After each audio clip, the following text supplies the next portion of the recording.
Knock, knock. Who's there? Goons. What? Goons. Goons who? No. It's just That's goons. how a knock-knock joke goes. It's not a knock-knock joke, though.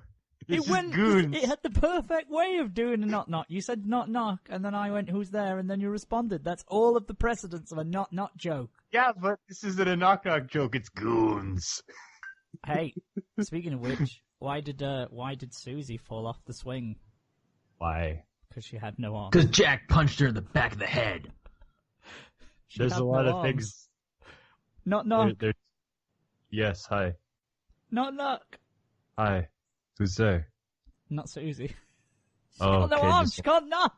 Oh, Boom. Comedy. We've already advanced- got jokes going. Advanced jokes. Jokes. Banter. We've got banter by the spade. And we're off. The show. That's it. That's all we needed, though. What do you call a hot dog without a bun? I don't know. A hot dog. Yeah, a piece of meat. But a hot dog is a hot dog regardless of not whether it's in a bun. You don't go to the store and buy a package of hot dogs minus the bun. You just go to the store and buy a package of hot dogs. Wait, the buns aren't included. You don't have pre-made frozen hot dogs and Wait, bun with what? ketchup? Why would you do Oh, that? I'm just kidding. No, they had like Halloween candy where it was like gummy hot dogs and stuff. So Yeah, you could get like gummy hamburgers, but those are gummies. I mean, you can.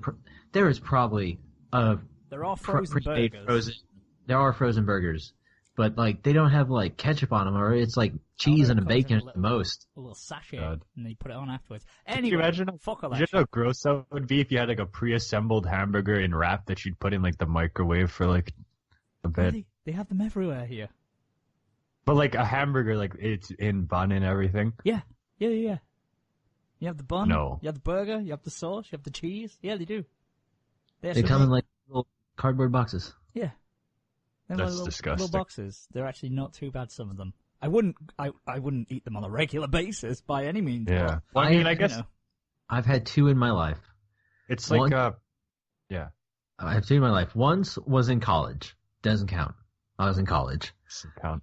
The other time was when I was pulling an all-nighter at like 15 or something. It was also when maybe I was younger than that, but it was when I first saw the little Dead Zone arc in Dragon Ball Z, Mhm. like the 2 or 3 episodes where they go fight Garlic Jr. at the lookout. And I was just there in like the middle of the fucking night watching Dragon Ball Z and eating frozen hamburgers.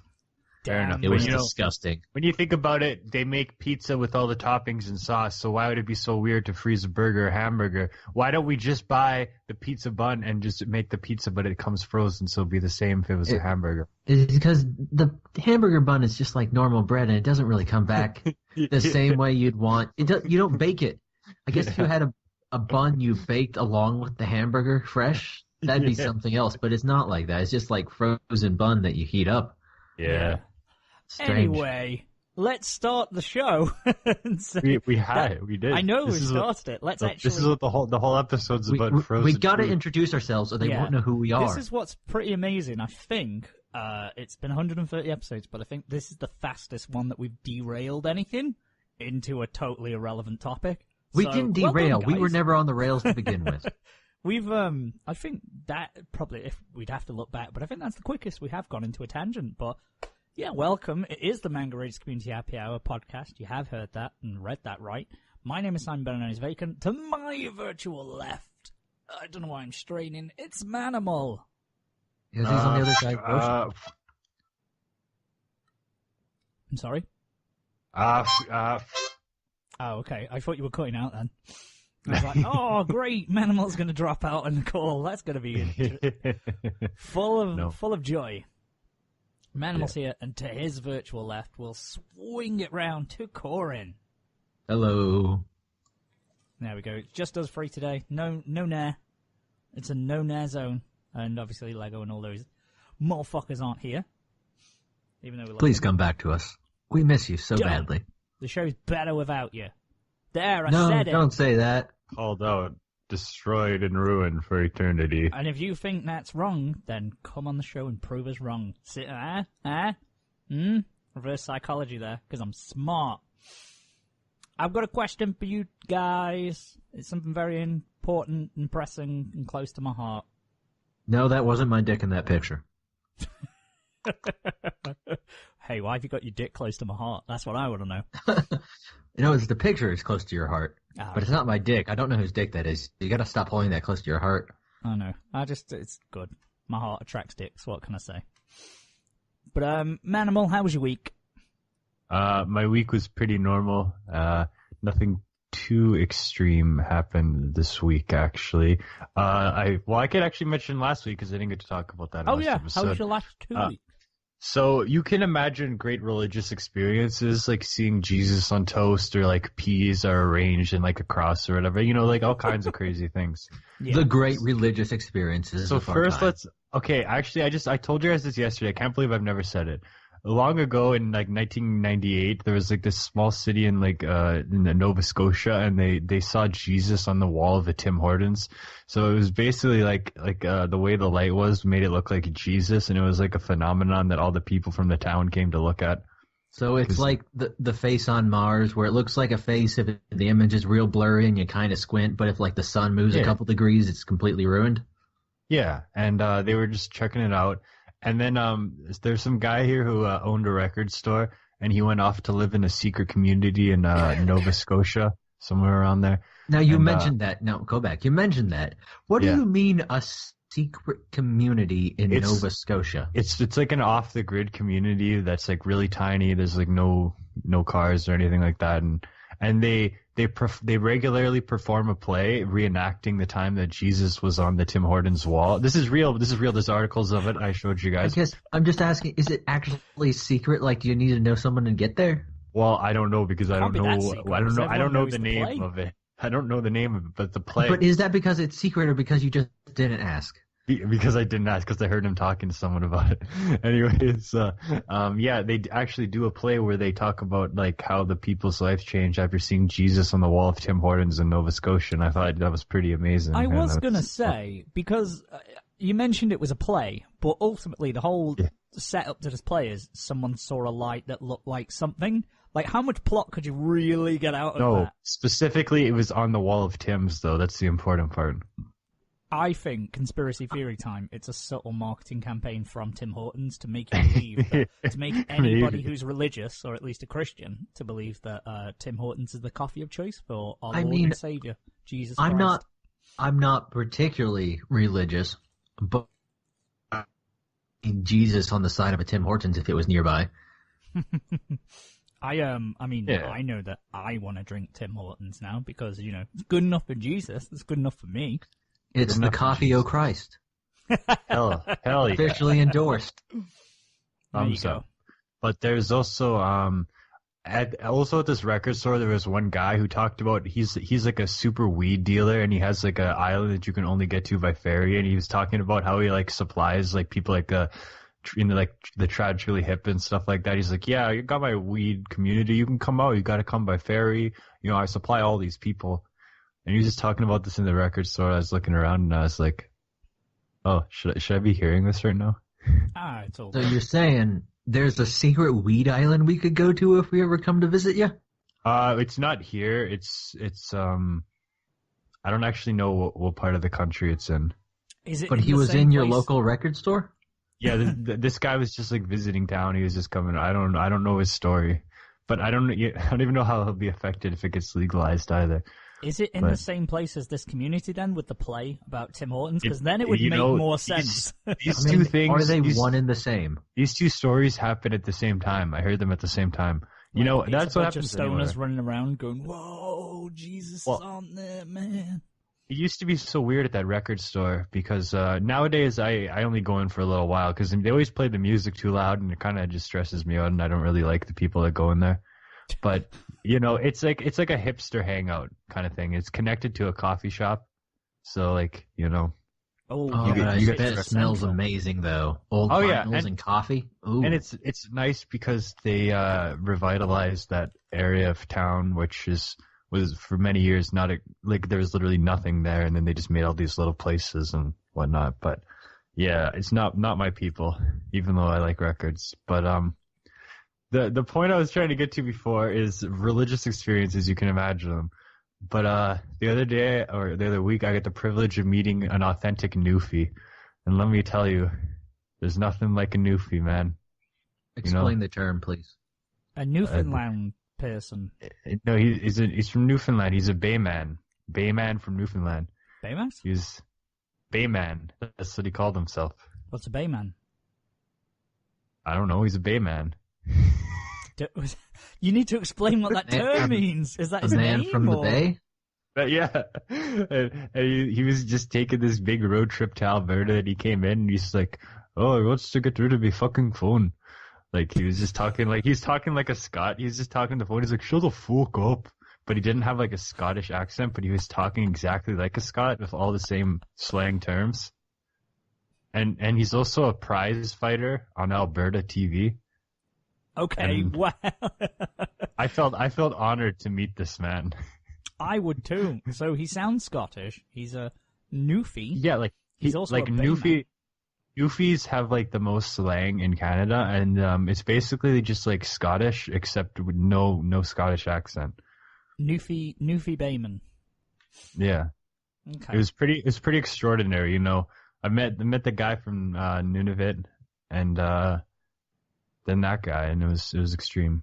Who would win in a fight between a Newfie and a Nunavut? Depends what kind of fight. Like, I mean, this guy is a cage fighter, but if it was in Nunavut, he would probably die from the cold because he, you know. Okay, Eskimo cold fight in Eskimo UFC would be good. I'm just saying. It'd be pretty intense, but you know, it all depends on how it goes down. Pardon me. But I don't have anything exciting to say. I've been playing one game, Gravity Rush 2 on the PS4, and it's an okay game.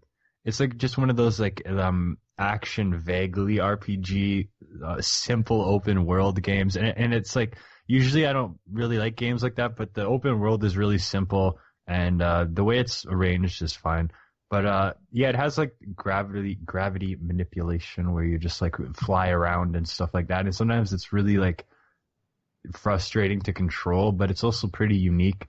And it also uses the motion in the PS4 controller really well. The 6-axis thing. Yeah, Okay. it makes like really good use of that when you're just like soaring around and stuff like that. It works really well. Yeah, I have not seen many good uses of that. No, They're few and far in between. I mostly know about that game that there's a cat made of space. Yeah. There's a cat made of space who is with a character called Cat. What would you know? And what would you know that her partner Raven is with a raven? Oh, wow. Who could have fucking called it? Yeah, I know this story is not exactly amazing, but I like the characters. It's kind of fun, but some of the mechanics in the game will be really frustrating, and sometimes they'll just be like hard to get the hang of. But it's actually okay. And other than that, I don't really have anything to say. Okay, fair enough. No, that's cool. I've always had a passing interest in Gravity Rush because I like the visuals and the it's fun. Key artwork that I saw. So cool. I'm glad you're enjoying it, dude. Coryn, what about you? Have you fared any better this week than you did last week? Yeah, it was a pretty uneventful week for the most part. Work was a lot quieter, so not too bad. I guess I already kind of talked about some of the stuff I did because we recorded last episode pretty late into the week. It was on Tuesday. Yeah, so my big school adventures already been explained to the world. Coryn's school adventures, going around schools, but he's not doing anything untoward. Wait, you're back surveying a school? I was surveying a school. We talked about this. Well, you talked about it. I wasn't there. We have picked up a couple of subscribers from the spring season. I just want to put it out there for any confusion if you are still listening. Coryn's an engineer. Yes, I do this for it's a job. I'm not just like going into elementary schools for the kicks. I'm being paid to do so, to look at the building and nothing else. And it was also spring break, so there weren't actually any kids there. So there you go. Spring break. You know, we gained subscribers, and they were like, "This show's okay," and then they heard, and they instantly hit unsubscribe. Turned them off the hot dog talk, probably. They're like, "What the fuck is this bullshit?" I like to think there's probably enough weird stuff in there so they could get a gist. But yeah, no, let's see. Yesterday was pretty good. I played a lot of Dark Souls, like PvP stuff, which I haven't usually done, but because I'm not ever expecting to play Dark Souls 3 again after this playthrough, I'm getting what I can out of it right now. That was pretty good. I went book shopping, though, and I got a book that I'd been looking for a long time, but I didn't really know it until I found it. Okay. If that makes any sense. Basically what I picked up, because if you guys don't know, I like to cook, and I love food, and because I am who I am, I've always wanted to learn how to, like, cook Japanese food really well. Mm-hmm. Especially watching anime and saying, oh, that looks fucking delicious, but I don't know what it is. And I've looked at, like, Japanese cookbooks before, and it's always like, oh, you need fresh-caught salmon from this whatever. It's all very fancy and floofy-doo, whatever. And I found this one book that was basically just, it's a Japanese cookbook, but it's explicitly about home cooking. And it's by, like, Morimoto is the guy's name. He's like a Japanese, like, Gordon Ramsay type celebrity chef, owns a bunch of restaurants over the place. Very popular. But he basically put together a book. He said, okay, so basically, I'm putting this book together so people who really don't understand how to cook Japanese food at all, or aren't like, you know, chefs, they're just like people at home, can actually, you know, cook stuff and make it good. Because he's like, if you look at the recipes, it's like, so this recipe usually uses like freshly caught black cod from the Bering Sea, but you know, you can use like Walmart. Whatever white fish you find, it's fine. It doesn't matter. That's much better. I infinitely prefer those things that are like, so if you don't have access to, you know, this incredible range of high-end ingredients, use this. Yeah, it's nice. And, like, everything, and most things are stuff there that I can just, like, go down to the store and buy. It's like parsnips, some cucumbers, man. It's fine. There's nothing crazy in there. There's a few things I think I'm going to need to, like, pop over to, like, an Asian store, an Asian supermarket. Because, like, this book starts with, it's called dashi, and it's like a stock made with seaweed and fish. Dashi, and, like, he's just using, like, these, like, fish flakes, and I don't know if I can get those at, like, a standard run-of-the-mill grocery store oriental section. I can definitely get seafood, or, seaweed, like, flake things. Adds, sticks, I don't know what you want to call them. It's 2 ingredients plus water, basically, so not a big deal. So that's one thing I might have to go to, like, the Asian market for. But they're around, so that's not a big deal. And I assume you buy that kind of thing in bulk, because he was talking how, like, it used to be you'd buy this, like, giant, looked like a block of wood that you would shave the pieces off of, which doesn't seem appetizing, but you strain it all out eventually. Yeah, I was going to say, they don't, like, dissolve or anything, do they? I remember. I've never made it myself, but, you know. It looks, everything in there looks pretty simplistic. I'm going to start with the classic rice omelet. Yeah. So it'll be probably next week. I'll try that out. Got this stuff on the ingredients list, and there's nothing in there like I should go out of the way for. Yeah. I mean, I love me some sukiyaki and some ramen, and I would love to be able to cook that at home. But then when you watch them making it, it's just like, actually, no, I'm okay. Yeah, like his whole thing is like, yeah, I want this to be super accessible to anybody who wants to cook it. So I decided to splurge it, because cooking books are expensive, man. Yeah. See, it actually sounds fun when people talk about stuff like this, like cooking.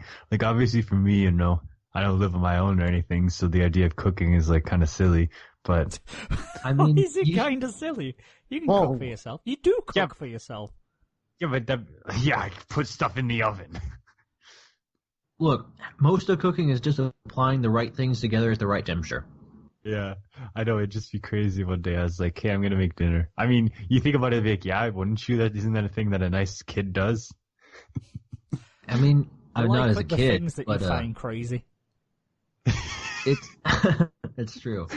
I mean, it's not too bad. And even, like, the other thing I did this weekend, I was working on my wing recipe some more. I don't know if I've talked about that, but I'm working on my hot wing recipe. Okay. And I'm not like getting a mortar and pestle out and grinding my own spices into sauce or anything like that. I'm not that crazy. But I am taking sort of basic things like, you know, standard, this is barbecue sauce or whatever, or this is buffalo sauce, and like mixing them around in different ways and permeations. And I actually got a much better wing sauce than I did last time I tried this. Your wing sauce is going to be, hopefully, A star by the time we get there. It should be. I have another round worth, because you can buy like the little drumsticks, like drumstick and wing bits that like you'd get at like a actual wing place from the grocery store, but like a big bag of frozen ones. So you're not like buying the giant full-size chicken wings. You can just get the little ones. It's much easier. So I have wings. I have. They're not bitch wings. They're. But I mean, if you like want to eat a bunch of wings, it's the same amount of meat as like 3 big ones. It's just more fun to have a bunch of little ones, isn't it? Though. Yeah, I prefer the little ones, to be honest. So, plus it's also much easier for like doing test batches of this kind of stuff. But yeah, at this point though, I think I need to kind of halt on the sauce because I need to figure out how to cook these things without them kind of getting slimy. Because like there's a lot of water and like chicken broth frozen up in there, and then you cook them in like a however inch deep pan, and it just kind of like all floods out, and they're like half in this moisture. So I need to figure out how to cook them and then get them out of that, and then cook them a little more so they won't be all soggy. Yeah, I'm with you. And I'm thinking maybe next time I'm just gonna, because I have like foil in the pan, I'll put them in the foil, take them out of the foil, take the foil out, throw all that away, and then put them back in the dry pan and see how that goes. And if that doesn't work out, I have some like cooling racks I'll try to sit on top of the pan, but we'll see. That's the next step up. That is Coryn's culinary conquests. Yeah, so wings are on thing. But yeah, reading that Japanese stuff, I'm really excited because I always really wanted to make miso soup. That's something I've always been interested in being able to learn.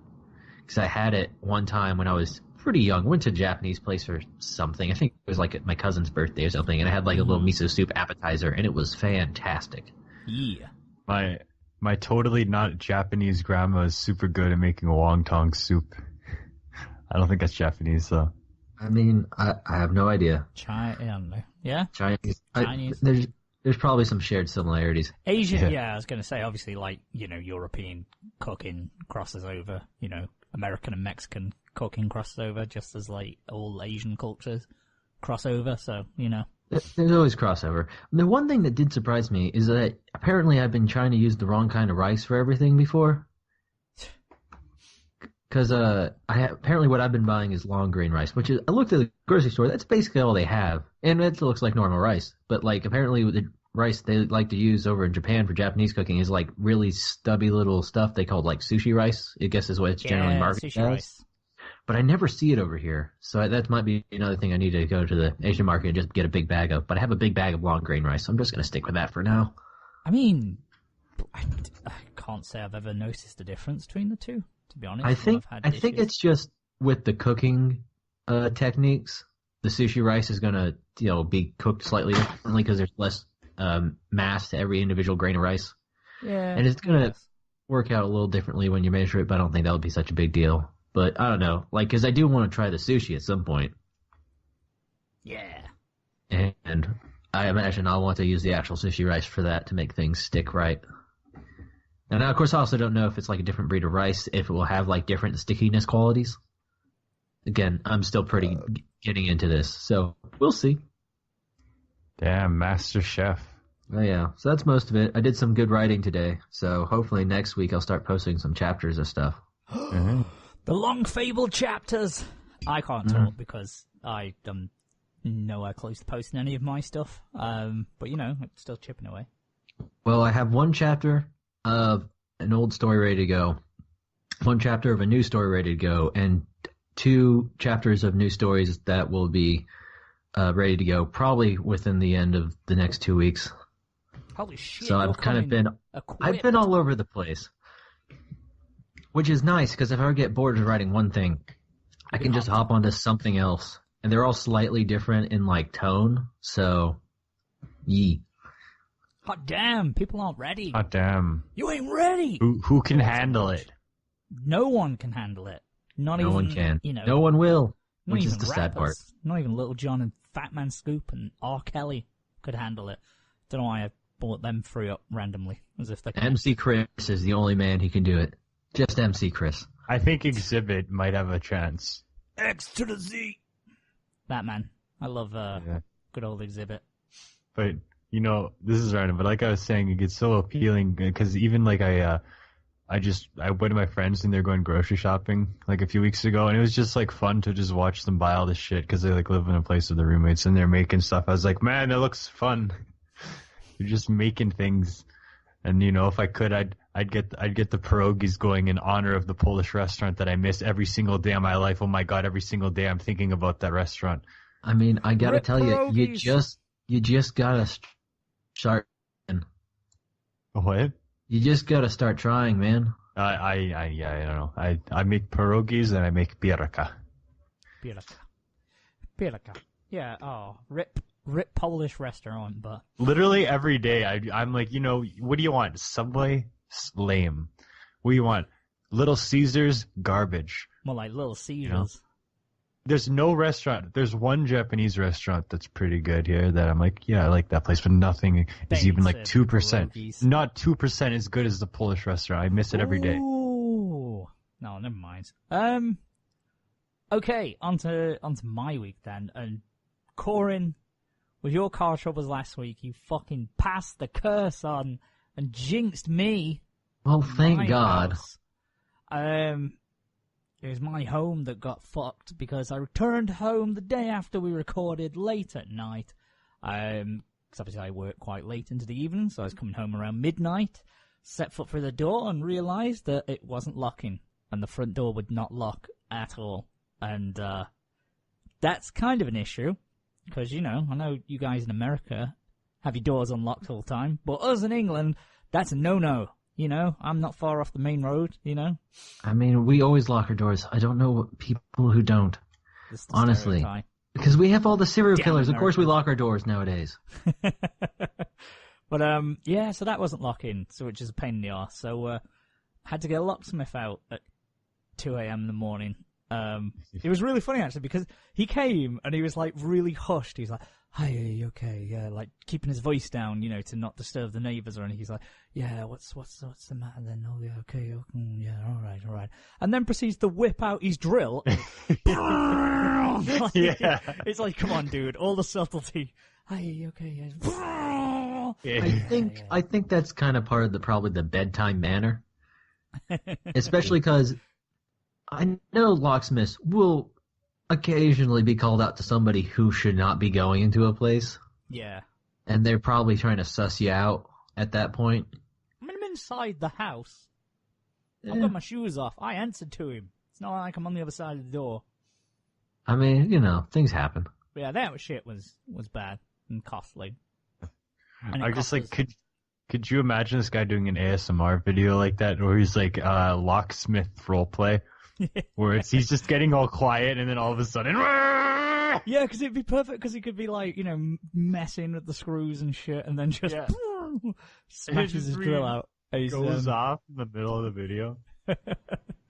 Yeah, that wasn't great. The week before payday, 245 quid for new locks on the door.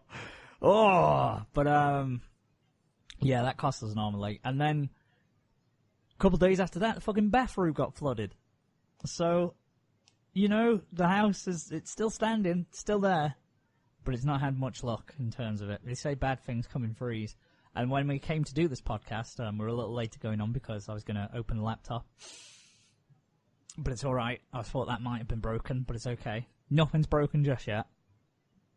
It's just Windows 10 being a bitch. Yeah, other than our motivation for this podcast. That's the only thing that got broken and destroyed a long time ago. But other than that, that's a bit of pain in the arse, and because I've had to fuck around with shit like that, I have not had much chance to watch stuff. Other than, I don't know if I mentioned it last week, but can we just say, something happened that I didn't think I'd see in my lifetime, and it happened, and I'm so happy. And you're gonna laugh. It's Daniel Bryan's been cleared. He's back to the ring, motherfuckers. He was told he was never gonna wrestle again in the WWE ring, but he is. He's cleared. And it was I think nice as we to discussed watch. this, he's going to die. He won't die. He'll be fine. He's gonna be okay. Because he's Was he gonna be like careful. 85 or something? No, he's about 30. He's in his 30s. He was pretty young. It's just because he had multiple concussions and then he had a neck injury and they basically would not clear him medically. Because he was a professional wrestler. Yeah. They basically don't have WWE. long careers. There's a reason by the end of his lifetime that Randy Savage wasn't doing too much more. You know? Randy Savage was. I mean, also as well, with the guys from the 80s and stuff, they were all steroid and coke the fuck up. So, they had cocktails of drugs in their systems and painkiller abuse and all that shit. But, yeah, I'm happy that he's back. God, thank God. Good old D-Bry's back. Because we love D-Bry. He's one of my favorites. Went to see him in America. In America, win the big belt. And it was emotional. So we're good. We're happy about that. Got a little bit of writing done, not a huge amount, nothing to write home about. Pardon the pun. Hilarious. Aside from that, just smashed a bit more Fortnite, really. That's kind of all that's gone on. Nothing too interesting, other than have been reading a bit more of DeadTube, sorry, not DeafTube. It's a manga that we've been asked to watch, and we will be reviewing it next week or the week after. We may have said this week, I don't know. But, it's in the pipeline, and that's what matters. Yeah. We haven't read as much as we'd like, all of us, so, we're reading a little bit more, but, yeah, don't type. If you want to follow along at home, by all means, go for it. It's called DeadTube. Don't type in DeafTube, no, in Google. Do not do that, because you're going to get some sites that, you don't really want to be looking for gore and suicide porn based. Well, that's porn, some but crimes against humanity shit. If you have a legitimate death tube, you kind of don't want to click on any of those things. So don't Google DeafTube. Don't have that in your Don't have that in your browser history. Just don't. Well, it's in my yeah. Don't do it. Don't Google it because it's in mine now. Not the actual website, but the Google search. But it's okay because it had the word manga in. So using our logic, it's fine. Yeah, that's it for me. So let's move on to some news. Pooh's gonna do some news. Oh, wait, what? Oh yeah, hit the news. News.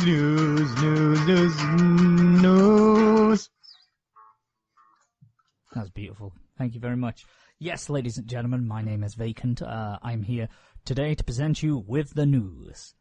Coming in hot at 10, we have, well, it's not really a news story, like I don't have an article associated with it, but Dragonball Super, it's over. Episode 131's happened.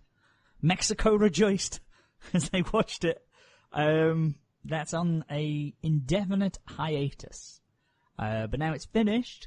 I can find, and they've done a lot of the dub, so I can catch up finally, which I've been looking forward to. Apparently it was good. People like the ending. It's got positive reviews, so, we'll be talking about that maybe next year when I finally caught up.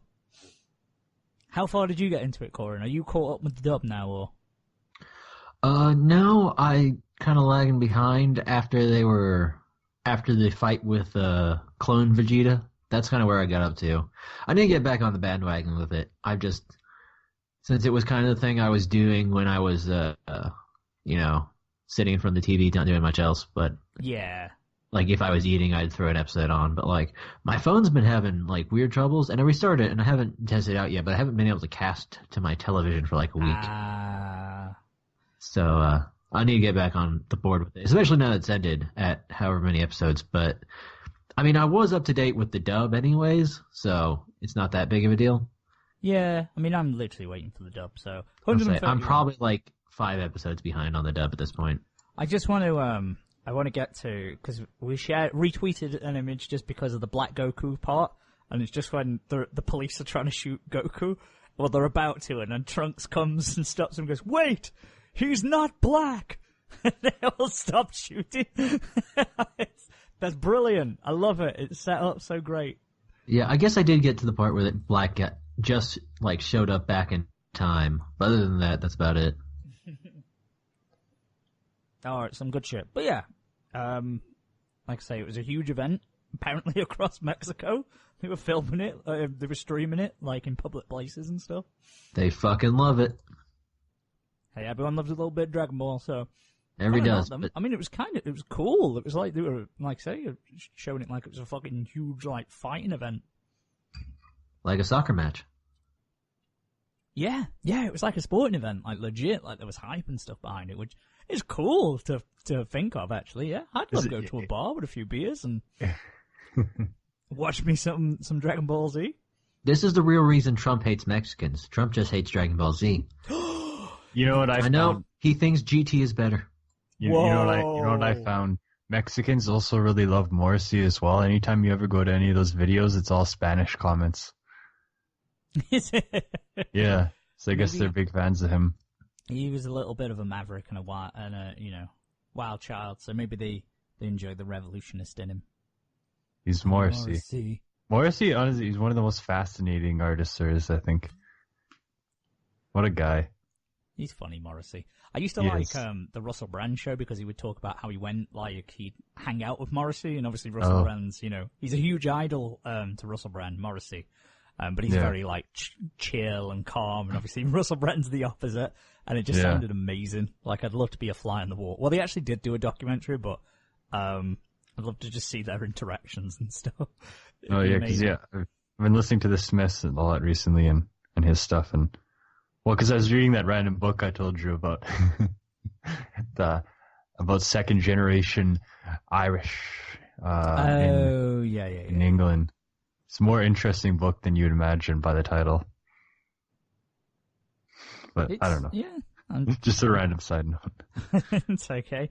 And then I'll just hit not much news. I know we missed last week's, but there hasn't really been a whole lot other than... a lot of PV releases and blah, blah, blah, blah, and English trailers for a lot of the upcoming spring season, and just what's getting simulcast and stuff. But coming in, Hidive, which we were on about a few episodes ago, they're going to be offering what they call Dubcasts. So it's not simuldub. I forgot about Hidive. Mainly because they don't have an app for the PS4. What the hell? They do, don't they? No, it's only on the Xbox One. No, I'm sure I've used the Hidive app. Oh. Well, maybe not. No, I don't know. Fuck knows. I thought I'd used it on the PS4. I'm sure I have. It doesn't matter. We'll check anyway. We'll find out. But yeah, it's not simuldub because Funimation have that trademark, so it's a Dubcast. Which I think I kind of like that name, Dubcast. Better. Dubcast. The Dubcast. We should have stole that, and then we could have just done an anime podcast all about dubs. Dubcast. You think we could honestly stay on topic enough to do an entire show about dubs? No. Today we're going to talk about dubs. The other day I had a Subway sandwich. Not subs, dubs. No subs. We don't want subs. This is a no sub zone. But so they're going to be airing those within 2 weeks of the simulcast premiere, which is quite a fast turnaround, and pretty much the simuldubs that Funimation do. Other than the huge ones like Space Dandy and My Hero Academia, they were running alongside, but other than that, it's a 2-week delay typically for Funimation, so it's going to be around the same time frame, which is cool. I'm happy that they're expanding their game.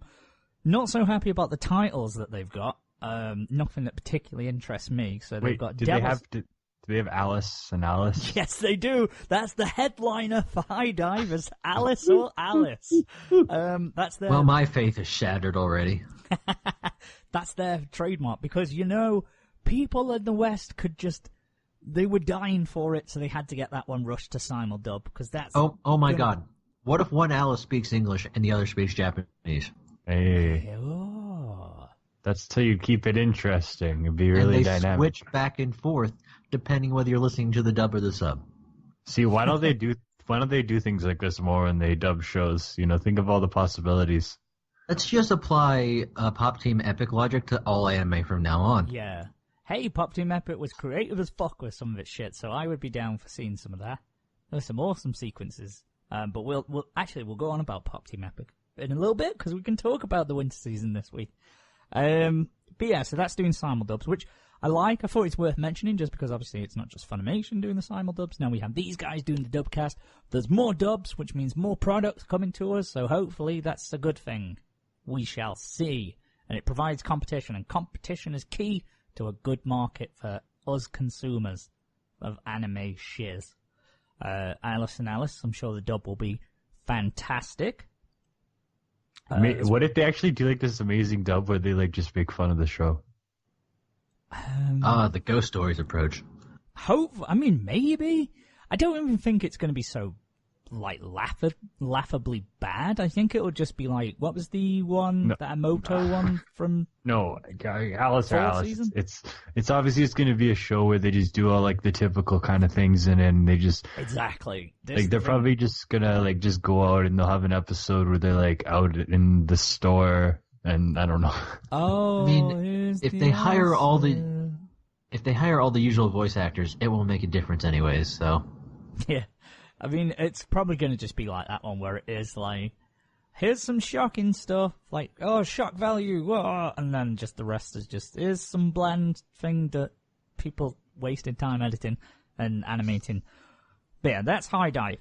Then, we have coming in hot. Speaking of shit that's landing, it's not, well, it is technically spring season, but it's not landing till May. We may have found, I don't want to put pressure on its shoulders before it's been released, but we may have found something to fill the void left by our dear Lord Onaragaru, and that is Butt Detective. Butt Detective. The Butt Detective. So what it is it's basically a detective who has a butt head. Like, his head is literally a butt. No, that's not Butthead's voice. So... Wait, Frick, how do you do come? I feel like South Park literally did this joke like 10 years ago. Like Assy McGee. That's what I'm thinking of when I see it. Assy McGee. There was one of those crude cartoons where it was a dude that literally had an ass for a head. That's all I'm thinking of. Why is it so hard? Like, you can do like, yeah, but then Butthead's voice is like, you can't do it. The thing is, you've got a perfect Butthead voice. Like, your voice is deeper, and you can naturally do it. So the anime project trailer debuted, followed by blah, blah, blah, blah, a wind-breaking victory dance music video. All the videos feature English, traditional Chinese, and Korean subtitles. It's aimed at early grade schoolers. Okay, maybe not then. That's already shattered my hopes. Never mind. And then rounding out the news for dumb things, let's do, hey guys, have you got virtual reality headsets yet? Sure, yeah. Yeah, sure do. For the sake of the story. Cool. Well, I bet you've always wanted to know what it was like to experience your own funeral. Like in a Huckleberry Finn kind of way? If you said yes to both of these, well, you could get the new product, a virtual reality video that lets viewers experience their own funeral. It is a VR... it's a VR video where you are inside a casket with people mourning over you, and you can look around. That makes sense. They're probably like... That's not a funeral then. Then they've been strapped to a casket by some strangers, and they're murdering you by burying you alive, because you can look around. Corpses don't look around. This is inaccurate. Wonderful Motion is hosting a video that puts players in the perspective of the deceased user. The user wears VR goggles and goes through the motions of funeral preparation, from being placed inside a dark coffin, transportation to the funeral site, makeup application, and finally displayed before mourners. Oh, thank God that's the end. I was going to say, imagine the ending of just as you slowly get slid into the incinerator. I don't like this. I mean, you might not get cremated, but also, I've never been to a funeral that they, like, popped great-grandma's eyes open. So it'd just be dark the whole damn time. Yeah, I've never been to an open casket funeral. I wouldn't want to. I don't like that. Once I'm dead, I don't want to see you. Yeah, no, fuck no. Oh, they're like the most common thing over here. Maybe it's just a cultural thing. You can go and view the body before. Like, before you go to the church, you can go to the undertakers and, like, view the body if you want to. But no, man. No. If you're dead, like, I'm more. No, we do viewings and then we do open caskets. But I mean, the eyes physically on the body are not open. Yeah. So it wouldn't matter either way. When I die, can I have my eyes open? Like, just taped open? Please no. Because I don't think they last very well, even with embalming. Can I have a body pillow with me? If you want, you can put that in your will. Can the Nekomimi pastor do my funeral? You'll be dead, so no. It'll be a video of me dressed up. I'll be in You can- cosplay. You'll do a video of yourself dressed up and do your own funeral eulogy. I can just imagine though, your grandchildren, Grandma, why does Grandpa Simon have a cat lady buried with him? You wouldn't understand, child. You wouldn't understand. Wait, just I there can't. as- I can't do it, but the grimy. I said, good Lord, we commit this man to heaven above, where all the Necomimi's running round showing him love. And shit like that. But yeah, I want that to happen. I would love if this is like held over me at some point in 50 years' time when I've forgotten all about, what the fuck anime and all that is. And then it just pops up a video from me of 40 years ago. I'm just like, I said, good Lord. That's weird when you think about things that way because there'd be so much separation. Yeah. It's not so weird when I go back and watch my videos from 10 years ago because I'm still in the exact same place that I was 10 years ago, literally. But something like 40 years, that's a lot different. It's a long ass time. But that's all from the news for me. We could go into, all the other shit. We could go into all the Count Dankula stuff. But I don't want to. I don't want to get all down and depressed. I don't want to get annoyed. Let's not talk about that shit. Let's go into what we've been watching instead. I'll make it simple. I didn't watch anything. Carry on. Fantastic. There we go. That's what we wanted. So, Coryn, what have you been watching? Okay, so first things first. Second to last episode of Garo aired, and it was fantastic. It was everything good about that show wrapped up into one. And it looks like that next episode is just going to be a big-ass epic fight scene. And I know you haven't watched this one, but if you ever feel a need for just stupid shonen shit, watch this show. I always have a need for stupid shonen shit. It's so good. It's just so good. And there was a weird montage in it where they showed a bunch of other supposed predecessors to the main character, where he's the Golden Knight, and there's been a whole series of different Golden Knights throughout history, and I don't know if it connects to the other Garo shows or not. So that's the one thing I don't know. I don't know if I'd gotten more out of that scene if I watched this whole series. I don't understand how the Garo universe works. Yeah, answers on a postcard, please, for that. I ain't got a clue. But yeah, it was real good. So that's real fun. And then watched the last episode of Junji Ito, I think. It's over. It's over. And it was not bad. The one with the giant plant that smashed people was kind of cool. I like the effect of people just getting smished like a mosquito. And a little bit of foreshadowing with the dude smacking the mosquito at the very opening of it. But yeah, it's definitely the end because it was only 12 episodes. I'm sure it definitely was, and also because the second story brought back the two characters I think from the first episode. Kid with the nail kid. For sure, and I don't know if Giant Teeth Woman was from the first or second episode. I want to say if she was also so those two both showed up, and that was pretty good. Also, she got to be fucking big. She was tall before, but reason. Well, maybe not. I don't know. I guess it depends how tall those guys were. But she was 20 feet tall in this episode, completely out of proportion. So, but no, it was good. I liked it. Probably my favorite episode with the Nail Kid so far. Yeah, okay. Yeah, because Nail Kid was a full episode, and then obviously it went on to being 2 parts. Yeah. And then he came back around in the middle, and now he's here to show off the show. Which I always kind of liked his bits, because he always got some comeuppance in the end. There's a morality going on in his universe, at least. Yeah.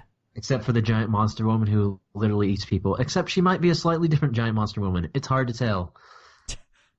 I don't know. Who knows? Because the show already introduced infinite parallel branching universes. So, fuck. Man, I don't know. I would have thought it would be cooler if they had wrapped in a bunch of other of the standout characters from the show. But, yeah, tied it all together. That'd been cool. But oh well. So, our Manimal's making a lot of noise. Subtle Manimal. You're not muted, if that's what you were wondering. No, he's just adopted the slab squat as is customary for Manimal when we get to this part of the show. So yeah, Gingy did good, and then penultimate episode of How to Train a Mummy also came out pretty good. They had a bunch of the sort of standard schlocky, you're my best friend, but I'm doing stuff for myself, but not talking to you about it, in selfish kind of high school anime bullshit we've seen before. But like, there's this cool thing where they like accidentally wandered into like some straight up mystical shit. Okay. Like, usually it's just like, oh, there's some cute animals. They talk to the god that lives at the shrine a little bit. That's fine. And I guess I didn't get to mention it, but he got shipped an Anubis statue that was, like, it's a statue. Like, it only can move its head and it can talk. And it's the voice of Mayuri from Bleach. And it's fantastic. Yeah, you did say about it. Mayuri's voice actor coming over. He's all over the place. Because he's in Garo as well. I was just thinking of the English dub one, because I fucking love whoever did the English voice of Mayuri Koritsuchi. Oh, that was a fucking damn good voice actor. Excellent in Japanese as well. But yeah, it's great, because it's him. And I can always just imagine Mayuri when I hear his voice, but he's just like this stupid Anubis statue that's like glued to his base, and he's like, turn on the television for me. I want to watch the dramas. Just watching Manimal carefully moving around. Oh, no, now he's ashamed. Now he's a shy little boy. He's turned the camera off. Oh, no. No, camera's back on. He's gesturing something. I don't know. Let's ignore him. I think we're supposed to be. I don't know. I just don't want to hear the case moving around anymore. I think he's muted it. It's hard to tell. But so yeah, that's real good. But yeah, they wandered into like some straight mystical shit, because like they got invited to, or they didn't get invited is the problem. Is they ended up going up a mountain on the summer solstice, and the whole idea is that there's this like festival happening with all like the yokai and stuff. Mm-hmm. Unless if you don't get invited like properly, you get eaten or whatever. And like they almost got eaten, but then like the invitations mystically appeared in the kid's pocket or something. They kind of like the idea is he had 4 from when he was a kid he never used, and they just like showed up at the last second because magic and stuff. I don't know. Yeah. But then like they had this sort of subplot where his best friend had this big ass gnarly scar on his arm because he was attacked by a monster collector when he was a kid, who like goes out and just like kidnaps these adorable animals and sells them to rich people. And he fucking showed up. He snuck in with a bloody invitation. Like apparently he murdered someone for it, and he stole the little mummy. So it's all fucked up. Oh, I was gonna say that's turned surprisingly bit of meat, bit of grit there, bit of salt. So at current, they are basically in the other fucking world, surrounded by monsters, and there's a psychopath going around kidnapping these things. And he's kidnapped the mummy, who might not be a mummy. It's not clear. Because when they brought out the Anubis statue, right, it's kind of set up like the Anubis statue actually knows some shit, and he can actually communicate like a human being. And he looked at the mummy, and he's like, that's not a mummy. And they're like, what the fuck do you mean it's not a mummy? He's like, it's not a mummy. And he's like, well, of course. And all the kids are like, well, of course he's not a mummy. Mummies are dead. And he looks at the mummy, looks at the kids, looks at the mummy. You know, you're right. He's a living mummy. I've never seen that one before. Great. Sure. Could world build a little bit for me, man. Come on. You don't need it in that show, I guess. They're like, no, it's not important. But don't tantalize it. Everything's mystical. Even the puppy that everyone thought was normal puppy was like apparently lived to be like 1,000 years old. It's like, no, this puppy's older than my dad. Fuck. Why?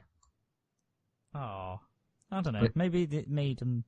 I don't know. I genuinely don't know. I don't know. I don't know if I'm missing some cultural things, because they definitely reference like a lot of yokai that I've never heard of before. So, or I've sort of heard of before, but like I don't know the rules about. You know? Yeah. Yokai? I don't know. It's a whole fucking massive mythology and folklore. Every country, it's all massive everywhere you go.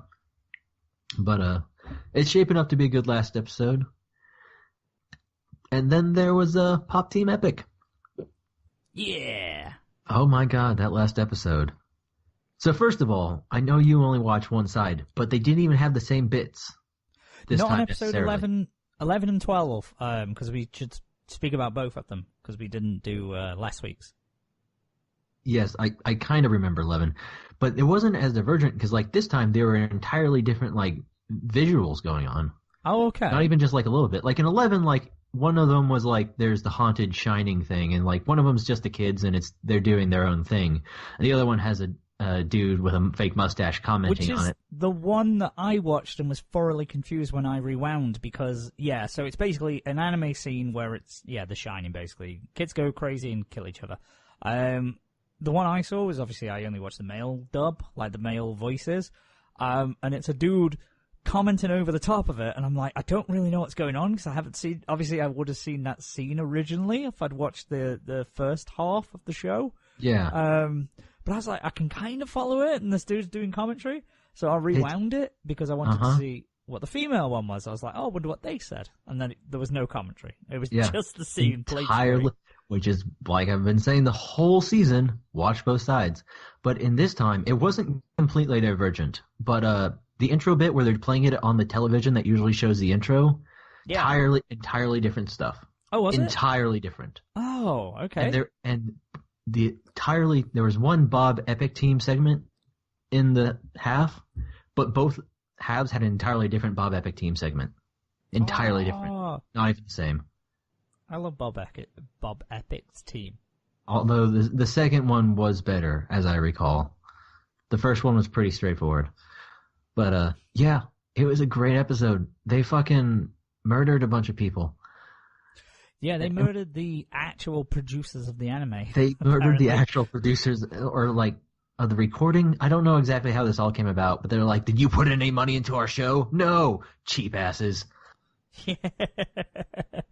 Yeah, that was the Bamboo Mafia guys. Yeah, the Bamboo Mafia came back. Oh, God, I missed that show. It was so good. And then, because the first half didn't have the post-credits other show going on in it either. And then at the very end, it shows up again, and it's like, already confirmed, season 2, and then it's Hoshiro the fake drop. fucking, and then it's Hoshiro drop instead of Pop Team Epic, which I don't know what that means. I don't know if they're suddenly saying that they actually have Pop Team Epic season 2 already confirmed or not. I would be very surprised if there isn't a season 2 of Pop Team Epic because I would be surprised. It's super popular and probably doesn't take a huge amount of budget from what they're doing. So, I mean, this is purely conjecture. I have no clue on the figures. I'm saying this is just a wild stab in the dark. That was the other thing I noticed too, right? Because at the end, in the second half, the male voices that you watched, they have the actual pop idol show up and sing the ending. Yeah. In the female versions, PPM turns to fucking stone like Vegeta did after exploding himself in the Boo Saga. Oh, yeah. And then the pop idol comes in, talks to Poco, the other one, the short one. Yeah. I can't remember her name as well. They have a conversation, and then she picks her up, and they fly off like fucking Superman, and the credits play that time. Papaco. Yeah, interacts with the actual cartoon. Oh, okay. So that's totally different. Yeah, fuck yeah. I would go back and just rewatch the whole thing. I think I will, just to get that little last bit in. Yeah, so Pop Team Epic finished on a very high note. Fuck, that was good. If you were holding out on Pop Team Epic, go and fucking watch it. What the fuck is wrong with you? It goes by so quickly, too. Like, I'll watch the entire 20-minute show and be like, oh my god, it's only been 5 minutes. That doesn't sound right. Yeah. Oh, yeah, god, it just... Because it's a series of skits. I love it. I want more of that. You know, it's like the old sketch shows that we used to watch back in the day. It's just absurd parodies of anime tropes and pop culture. It's great. What, you know? Yeah, like every bit's like 30 seconds maximum for the most part, except for the long form ones. You'll have a long form one at the beginning, but yeah, they're good. They're great. You know, they're fun. They're not, you know, the funniest thing you've ever seen ever, and you know everything's a surefire hit. But that's the thing. If you're not into one of the jokes, another one comes by right away. It's great. Yeah, so it is a great show, and very very satisfied with it. And, of course, Darling in the Franxx, still going. And we talked about this a little bit before the show. But, Still going, all right. Yep, you had not watched the most recent 2 episodes. No, the last ones that the last one I watched was episode 9. So I'm still 2 weeks behind. The last one I watched was with Goro, which was kind of interesting, but... Yeah. So the last 2, I've got to look up their names because I don't want to get them wrong. In the Franxx.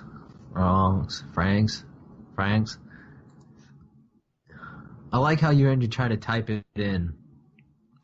Franxx has a K in it because everyone apparently made that mistake. Yeah. Darling in the Franxx, ZZ. Okay. People have put triple X. Or triple X. That's an entirely different show, man. It's not out yet, but it's coming. Oh, don't get me wrong. There's a parody hentai doujon somewhere with that name for sure. I mean, it's set up so perfectly. So, do you mind if I get into spoilers a bit? I honestly don't care, because I was going to watch these 2 episodes today. I was telling you just before the show. I honestly was, and I read the synopsis, and just my enthusiasm for the show has plummeted. So go ahead, spoil away, because I am planning to watch them anyway. Because it might come back after these last 2 episodes, because while the episodes beforehand did basically bullshit for anything like actual character development or world building, these last 2 are both pretty strong on both of those things. Mm-hmm.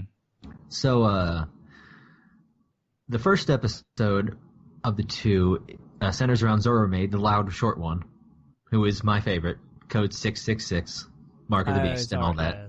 Zorome, or whatever his name is. Zorome. That dude. Zorome. Yeah. And the whole thing is they go into the actual, city proper they're not allowed into. Yeah, the one inside the actual giant thing they live in. Where all the adults live. And he gets separated from the group and ends up getting taken in by a older woman, I guess. Okay. She's sort of displayed as elderly, so it's hard to tell everyone's age with the kind of simplified art style. But he just kind of hangs out at her apartment for a while, and she just kind of tells him a little bit about how, adults are. Apparently they don't eat really anything besides, nutrient paste, although they have access to food. And, they have partners, in a sense, but they're not, married. They're just, men and women patched up, and one of them, sleeps in a pod while the other one is awake, and they get endorphins pumped into their brain to simulate emotions. It's real fucked up. Yeah, okay. But there's this thing at the end where it's not clear if she has some relation to Zorome, because he she knows his number right off the bat, which I assume that's sort of public knowledge. But I think they were sort of hinting that the kids are grown in tubes using the DNA from different humans around. But yeah, makes sense. That's not very clear. But there's a whole thing where they do that thing and they get real cinematic looking all of a sudden. Oh, when they suddenly go to the widescreen, it's with the letterbox. Shit's getting serious, which I do like. That's a very nice touch in some scenes. But he asked if when he grows up, if they could be friends. And at first he's like, could we be friends? Because he has a giant heart and he doesn't know how to express himself, and I love Zorome. He's the best. But it does that thing where the sound cuts off and she says something that's obviously fucking horrible to hear because he's all real bummed out and fucked up after it. Yeah, something that's essential, but it's a spoiler to the plot, so it's oh, you can't hear this shit. Yeah, well, I don't know if it's necessarily a spoiler. Well, it's kind of a spoiler, but you get the idea, I think. Because he's always been the one that's oh, I want to grow up, but he obviously has gotten the message that he's not fucking growing up. Yeah. Because he's a biological weapon. Yeah. Because, yeah, so that's some cool stuff in there. And then that's interesting. Yeah. And then the next episode, the most recent one, focuses on, it's kind of split between Mitsuru, the kind of quiet one who got fucked up when he tried to pilot with the 02. Yeah. And then his partner, and then it also has some stuff with Futoshi, the fat one. and his partner, the one with the big tits. Moe girl. Yes. So the whole thing is that Mitsuri and his partner Kokoro are not doing very well. Like they can't really sync up as much. So they decide willingly to sort of switch up the partners. So Mitsuru and Futoshi switch Franks while the girls stay in the same ones. Yeah. And like Futoshi is all like, "Man, I love you, big tit girl," and she's like kind of awkward about it. And then she's the one who decides to switch over, and like they have this whole thing. And basically, what it comes down to is Mitsuru is like finally starting to move on with his fucking life. Apparently, he hates Hiro so much because he forgot a promise they made as children. Because of course he did. Of course he did. That's why he's moody and angsty. But yeah, they switch up, and there's actually a pretty cool fight in this one. But they did do a few like interesting world building things in that they actually talked a little bit about how, because we mentioned yellow blood cells beforehand and how that's some bullshit that's just made up. But apparently that's like what makes them able to actually use the machines and interact with each other in that kind of a Pacific Rim linking thing. Yeah. And they also tried an actual like because they call themselves Stamens and Pistols after the plant kind of terms. Mm-hmm. So it was two of the girls trying to pilot together in one mech, which didn't go anywhere, but it was interesting to see that they even attempted it. Yeah, because I remember that threw me off at first when they were calling Finger the ultimate pistol, and I was like, what does that mean?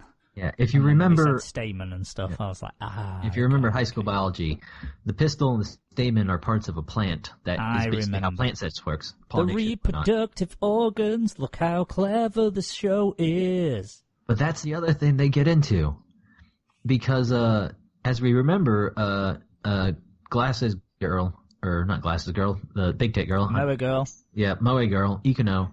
She finds a book about human reproduction. Yeah. And basically ends up coming down to, why don't humans fuck anymore? And the other dude, Mitsuru, is like, because they don't have to. Apparently no one's fucking anymore. There's no sex in this universe. They're all grown in vats. They're all grown in vats, or they're immortal. It's not clear. But basically, no one's fucking, which is why no one looks at all this crazy shit, sexy, weird sex stuff and thinks it's weird. Because there's no sex. They lost the concept. So like, okay. So like Jedis. Not like Jedi. Because Jedi they had a need at least to have more coming into the population. So the point is, ain't no kids except for the weird ones. There's literally nothing adults and super weapon children. Sounds like my kind of world. Yeah, and I guess the other thing is, there's like an injection. They had Mitsuru came down with the child fever, they called it. Not very creative. But it's revealed he had like a very specific like injection of some elixir to keep himself from dying the first time around he had this. Okay. And apparently they just basically have biological clocks that are just going to explode their brains at some point. And it's this weird injection they can take that has like a 15% success rate of keeping them alive. So, okay. Yeah, they're basically going to melt down at some point. And it's all terrible. It's a terrible dystopian world they live in. But this is what it alluded to very subtly, and this is what we wanted. We didn't want beach episodes of the hijinks, because you need all this shit first, the heavy stuff, and then that makes you form connections with these characters and want them to be happy and want them to do well and want them to survive, and then you can do the fluff and the filler and the they're all good friends. It feels like they're skipping. They got the order out, because now they're trying to like build up each character and do their own thing.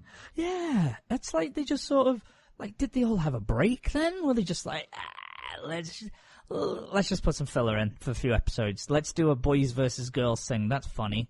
Sure. Like this would have been good if they had these episodes split out between actual plot points. Yeah. I don't know. Like the pacing of the show is weird. It's strange, and like they did introduce that they're doing some sort of like mining going on. They like started some sort of construction project, but it's not clear what exactly at this point. Because it seems to be different from the normal like energy mining Getting he's been doing. magma. Yeah. They call it like S construction or something. I don't know. Jargon. It's whatever. For me. Minanot. Oh no. Fair enough. No, I will definitely check it out then, because like I say, this is the thing that we were asking for. We want that backstory. There's an interesting backstory that you're alluding to, and these kids are going to find out the horrifying truth of their origins and potentially rebel against it. These last 2 episodes are the even mix the other episodes should have been. That's good. That's encouraging to hear. But is there anything else that you watched, or was that everything so far? That is everything. I think that's everything. I wanted to get around to watching the, not One Punch Man, Mob Psycho OVA, but I have not gotten to it yet. It's only just launched, you know. Yeah. Magical Girl Aura is launched as well on Crunchyroll early. If anyone wants to have a sneak preview of that, it's on, I think, the first episode or the first 2. Maybe. It's at least the first episode, anyway. Yeah, and I did see Akira came up. Akira's on there now. Yeah. Got the DVD, but it's cool. I liked it again, some of the classical stuff as well. It's good. Yeah, if you haven't seen Akira and you don't want to sleep tonight, go watch Akira. Watch Akira. Check some Kira. Kira. That's a new thing we're going to do. We're going to start talking about classic anime movies. That's because we're serious anime podcasters, and that's what we'll do. I mean, we are serious anime podcasters. We are serious about anime podcasting. It's going to be called Vacant versus Anime, even though everyone else is involved. Speaking of Vacant versus Anime... You're the only openly antagonistic one. Yeah, everyone else can only say positive things. I can only say negative stuff. Speaking of which, the only thing I've completed is Pop Team Epic. I need to catch up on my other shows, and Darling and Frank said Tuko. Because I know Kokaku and Hakata Tonkatsu Ramens would have finished this week, so just need to binge them for next week, and then I can just give a quick recap. There's not much to say on them, to be honest. So they're just what they are. There's nothing I can really even give you until I've watched them. But one thing that I mentioned I'd watched last week and binged through was Netflix series, which was Be the Beginning. So I asked briefly if you guys have any idea about it or any back history. I'm going to say no. I'm sorry, what? So I watched Be the Beginning. So do you guys know anything about it? I know jack shit. I know we mentioned it last episode, but that's about it. Yeah, okay. Do you mind spoilers for it? You're probably not going to watch it. Go ahead. The only thing I'm planning to watch on there right now is Devilman Crybaby, which is sitting in my list. I just finished a show about hoaxes, which was fun, but I need to finish Stranger Things, and then it's probably going to be on Devilman. Okay. So, yeah, spoilers ahead for Be the Beginning. I'm going to discuss it. I probably won't go into the crucial plot details, but, you know. So, we normally just do episode previews or reviews, but I'll try and do the entire series. I enjoyed it. It's 12 episodes, and I thought it was good. But it's a really strange series, because it's essentially 2 stories with different tones and feels to them, meshed together, and they don't always gel together too. Sometimes the tones seem a little off. So, the 2 stories is, one is a cop drama thing. It's all about, a detective and the police force and them going through and solving mysteries and stuff, and it's, quite a hard-boiled detective who's figuring out serial killers and murder mysteries, and it's really good. I really enjoyed that part. The police team's pretty, standard, what you would expect. You've got the genius hacker girl, the brute policeman who's, got a bit of nous about him, the old timer, the old veteran, the young tech guy, all that sort of stuff. You've got that, and then you've also got on top of that the mystical, supernatural, shonen-y style plot, which is the dude who's looking for the girl who he grew up with. He's looking for his childhood friend, basically, and he's called the Black King, and he can transform into this sort of... He can basically turn black skin and grow wings, and he's got, a blade arm and all this kind of stuff. And they kind of, sort of, they go together, but it's sort of different feels and different tones with them. They do intermingle, and it's quite smartly written. Like, it doesn't spoon feed you the information, so it's not always like, here's this is the really obvious thing that everyone should know. It's more subtle. It's just you assume things. Like, for instance, the main guy, Coco, who's the Black King, he lives with someone. He's a violin repair guy, and he lives with these guys, and it's pretty obvious. He's an adopted son, or they care for him or something. He's not a biological son, but they don't expressly state it. It's just there. You just have the information, and you just draw your own conclusions. But essentially, what he is there was a government project that was to resurrect these two gods, these two skeletons that they found, so like an angel, and a black skeleton. So I don't know he was like the black god and the white god or some bollocks. But they basically wanted to bioengineer like these new gods and resurrect them, and they wanted to create them as weapons, and he is the one who's engineered from the black one. And then the girl is, I'm assuming, the one who's from the white one, the Shrine Maiden. So they all have these superpowers, and they're all fighting, and the action's really fun. It's quite bloody, so it's quite, graphic in its violence. I liked the bad guys. Market Maker, they had a weird name, but I really liked the designs. Voice acting was immense on pretty much all of them. The action was fluid and fun, but their backstory we didn't really get much of. It was sort of like, that was the main climax, was the shonen side of the story, and Coco and the Black King. That was the main climax of the show, alongside the detective called Keith, and him fighting, trying to solve the mystery of his sister being killed. And they intertwine, they're interconnected. It's like his father was the head of the research project that looked after Coco and stuff like this. So they're all related somehow. And they do cross paths quite frequently and guide each other to the answers, etc., etc. But it's like these two things. So you've got this high stakes, high pressure, like cop drama thing going on, but also then shown in battles. So I liked it. But there wasn't enough on this Market Maker. I wanted more about them. They were cool designs and interesting characters from the looks of it, but we didn't get much of them and see really what they were all about. There is a season 2 coming, so I'm excited for that. I would say watch it. Definitely worth checking out if anyone's interested. Just because, like I say, it's got some fun cop stuff, and then it's got some shonen shit, so definitely watch it. I would say it's got a good... it's not a 9 out of 10 or a 10 out of 10, but it's very enjoyable. What is fucking 11 out of 10, though, is its ending theme. It is the best fucking ending theme I have heard probably the last year or so. Probably ever. I can't get it out of my head. It's on repeat constantly. I just listen to the song forever and ever. Can't get rid of it. Which is an issue, because it's infecting my brain. But it is probably my favourite ending song ever. Even more so than Last Moment, the 25th one of Bleach, which is high praise indeed.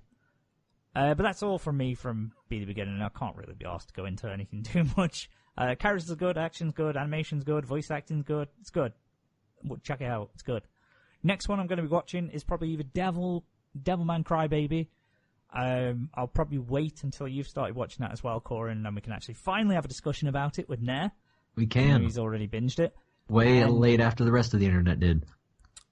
Yeah. Because that's the kind of quality we deliver. Fingers on the pulse as always. That's us. I want to also watch Children of the Whales, which has also come out on Netflix.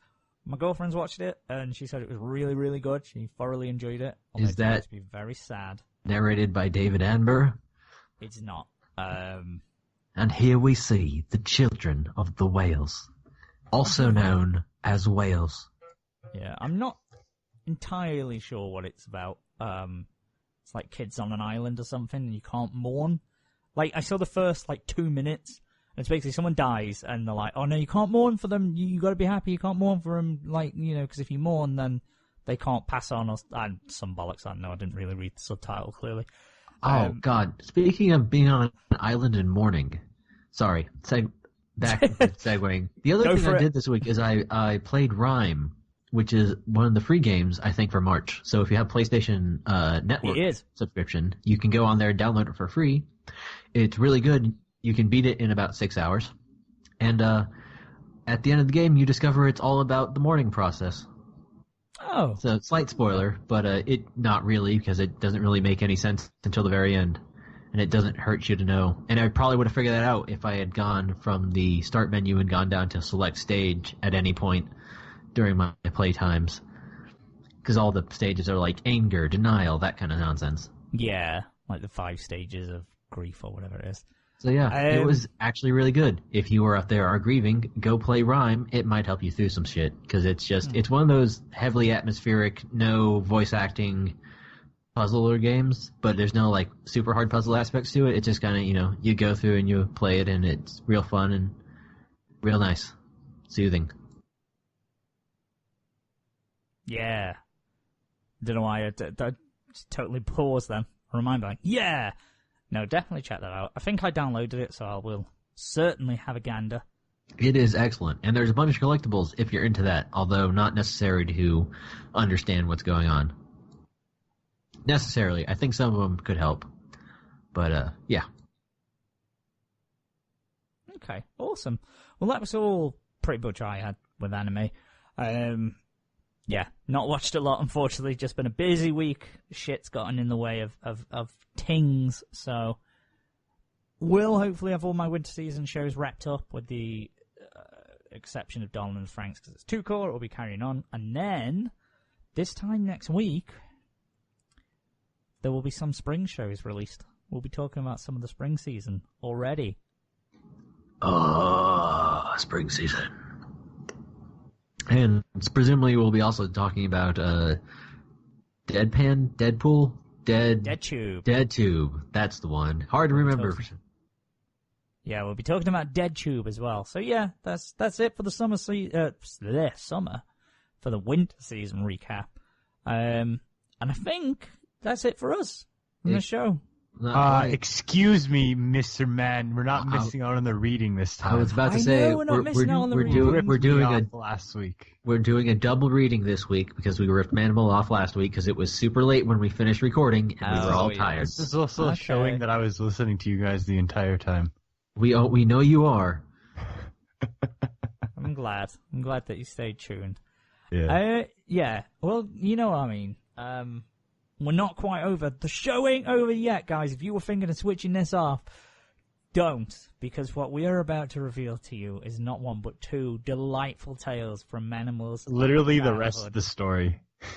Is it? Literally the rest of the story. Fantastic. So, for those of you who are new and just tuning in, because we always like to welcome our new viewers after a new season preview goes out, because that's when we get new people coming in. This year, it seems, we are reading a bunch of stuff Manimal wrote when he was like 11, and it's all fantastic. Yeah, 2007, 2008 era. He's a youngin'. But, so yeah, we're doing some live readings. So if you're willing to sit back and listen to some nonsense for a little while and have a laugh, this is what this is for. Yes. I would strongly encourage you to do so, because this is life-changing. Go back to 2 episodes ago to listen to part 1 of this tale. You will not regret it. So, No, this is hard because there's a lot of characters, so I guess we'll just pause for a second so I'll quickly write down. Please do. Honestly, if you haven't given up at this point in the show, you'll be just fine for what comes next. I don't remember who everyone was. You'll be Jowler, Huki. No one knows who anyone is. We'll just do what we do. Just give us a list of names. We'll make them up. Vacant will be Lezovic. Just write them down. Nuperu. I'm writing it down right now. I'm typing it. This is Bionicle fan fiction, in case anyone was wondering. Also, some Sonic 06 thrown in there, I think. Transformers. Galva. Michael Jackson. Matoro. It's gonna be okay. It's weird. You guys. You might struggle to remember this. Okay, Coryn, you'll be manager or various side characters not listed. I will. If you guys don't have, what is it called? Snipping tool. use that, and it's fantastic. Yes. Because it just lets you take a screenshot of whatever you highlight real super quick. So have you I know this is a total tangent.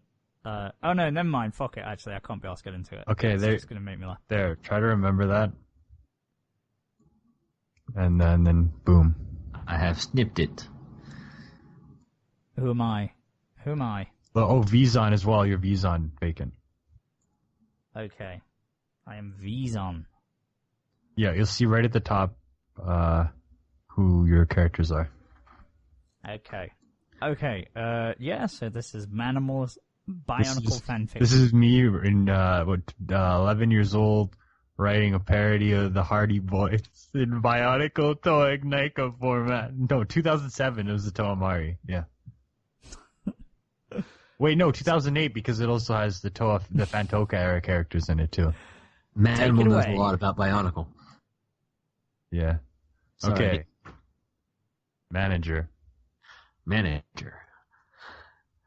Wait, is it manager or manga? No, whatever. You wrote one thing in one place and one other in the other. Manger. It's the same thing. Okay, it is. Hello, Matt, is it?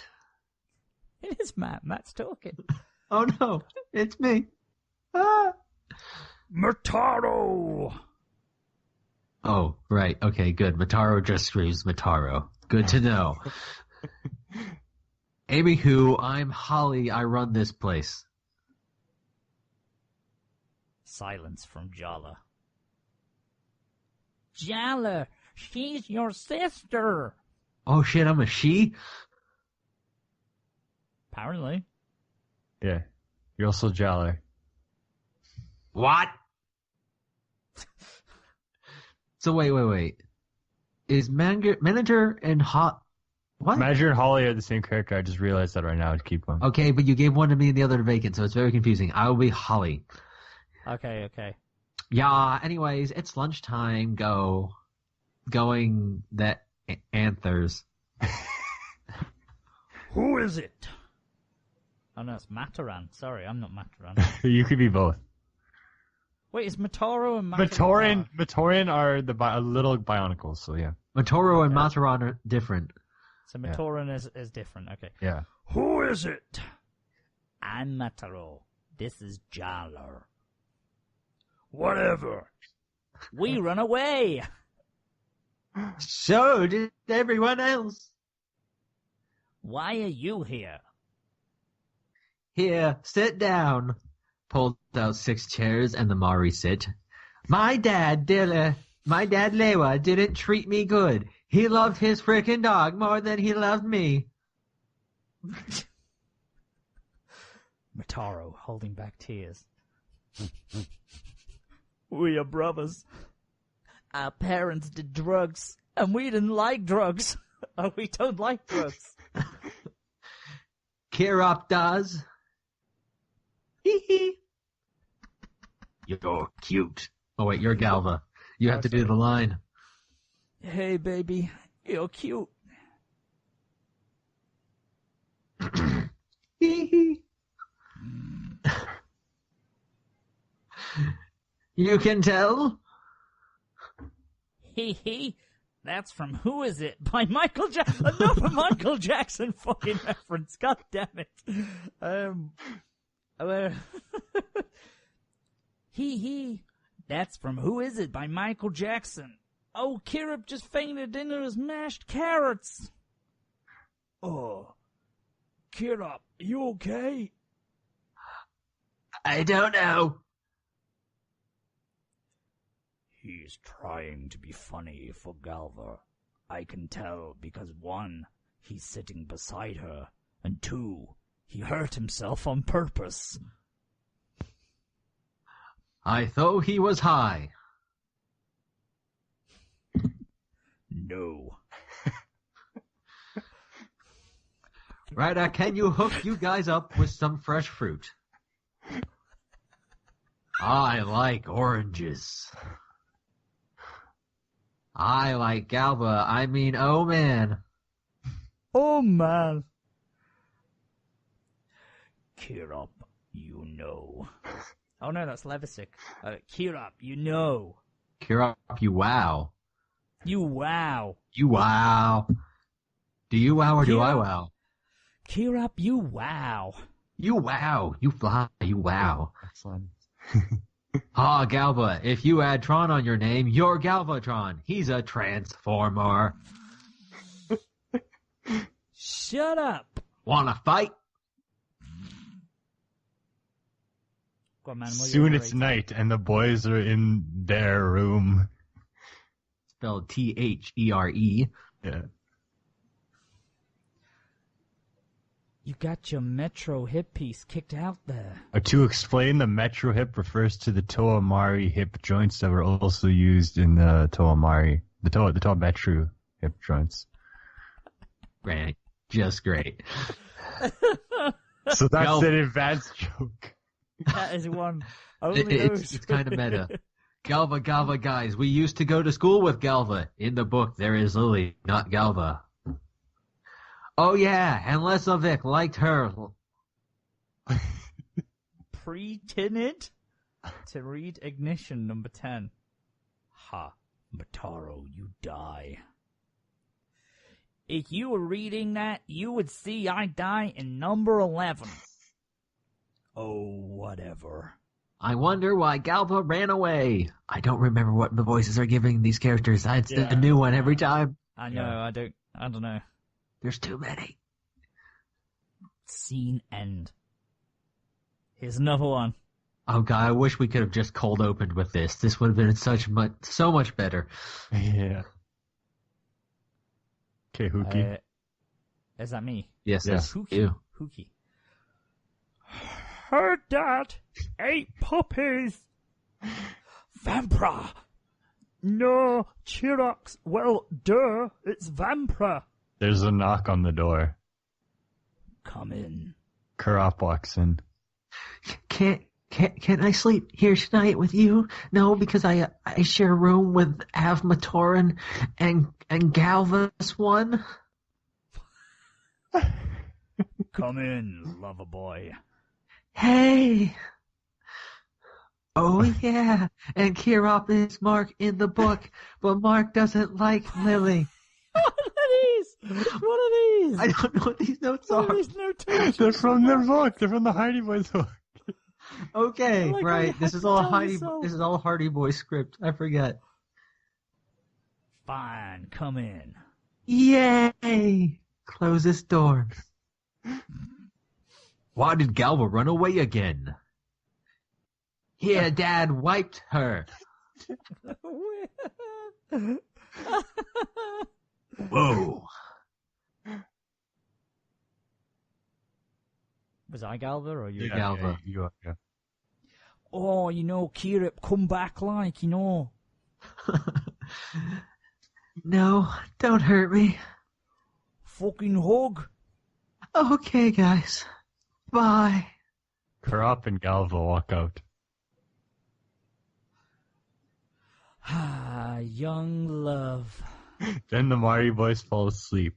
Kangu wakes up and looks at the wall. In big red letters, the wall says, "You guys are part of BAC, so you better leave or death." Hey, His look. name's Congo. His name's Congo. Why is Chet Congo here? I don't know. Hey, look. Congolese accent. Congo picks up Congo toy. It's heavy to stand up. Yow. Yeah, because the Kangu Mari figure is heavy. Dude's top loaded because he held 2 Mari blasters. I see. That explains everything. Wow, whoa, big letters. What? Picks up a Lezovic toy, and the lime green pieces are snapped. Oh, they're... No! The lime green pieces, the 2007 Bionicles, were infamous for being brittle, so sets like Lezovic and Holly had like brittle pieces. Like the lime green connectors would snap all the time. I'm just thinking that they are real and they also have toys in themselves. It's a very confusing universe you've created. Okay. 10 all the Mari wake up. That's what's a 10 all the Mari wake up and see the warning, and dolls and Kurop and Galva come.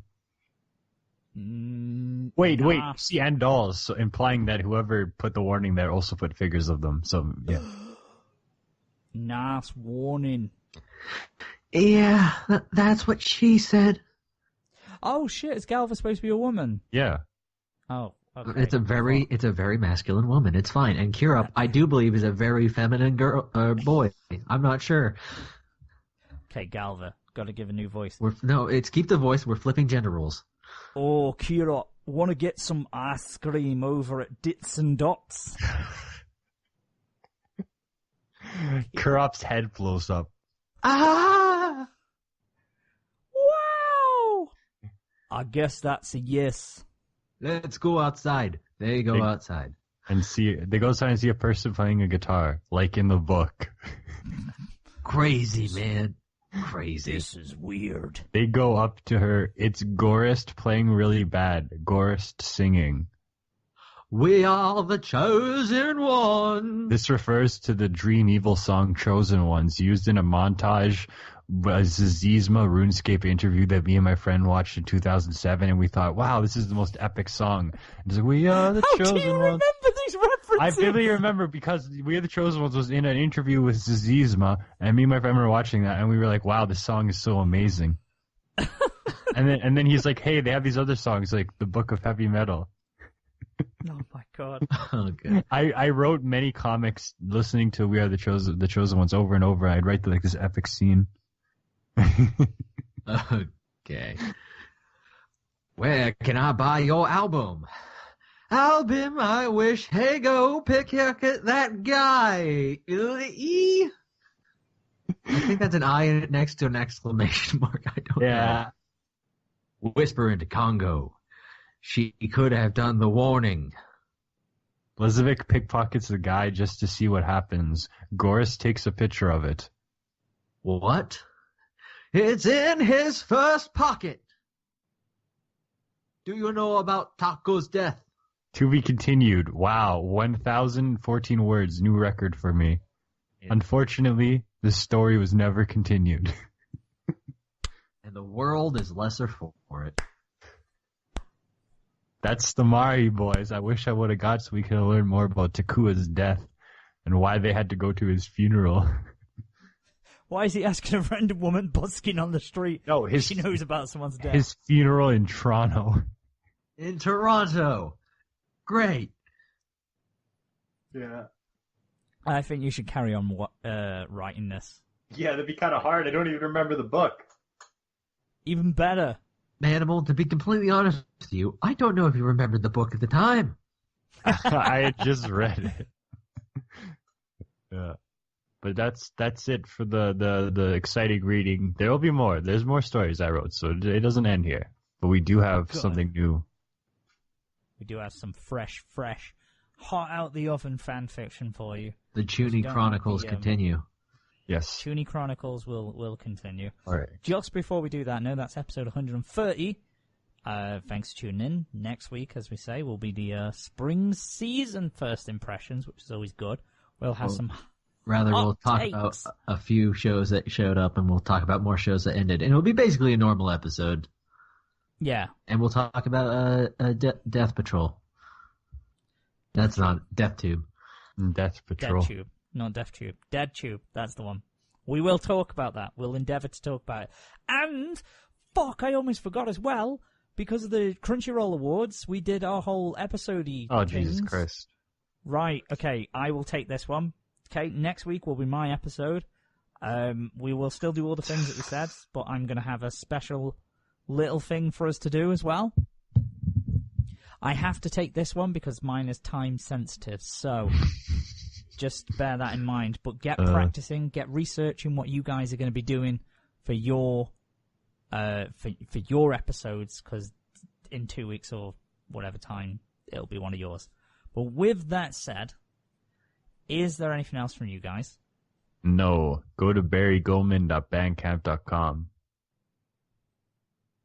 What if I don't want to? Then I guess you don't. Oh, I suppose that's an option as well. Okay. Thanks for listening, guys. Please listen to this hot fan fiction right now. Chuny Chronicles. Continuing. In the mist of the night, it was dark, but not as dark as the soul the Chuny once glazed over like a donut, like a wheel that spun in caveman times when they discovered how to make transportation. Humanity moves and turns, and it all burns into one hamburger bun of life spinning in a world we don't understand, among people we don't even know if they are real or not. The Chuni knows this, but she still remains reserved as the times change and the window panes fade to pain. The red paint can was outside her door, left from spring cleaning. It was ready for use. As she grabbed the can and strolled into her apartment, it was time. The brush dripped, and her hands were red with fury like an ape that was fresh out of the cage in a rage to engage the prostates of life simulated and stimulated in the mist of swirling afterglow in the zoo of the world, in the concrete of the land, in the pit of the earth, in the galaxy of the worlds. The Chuni knows this. Tune in next time. Ah!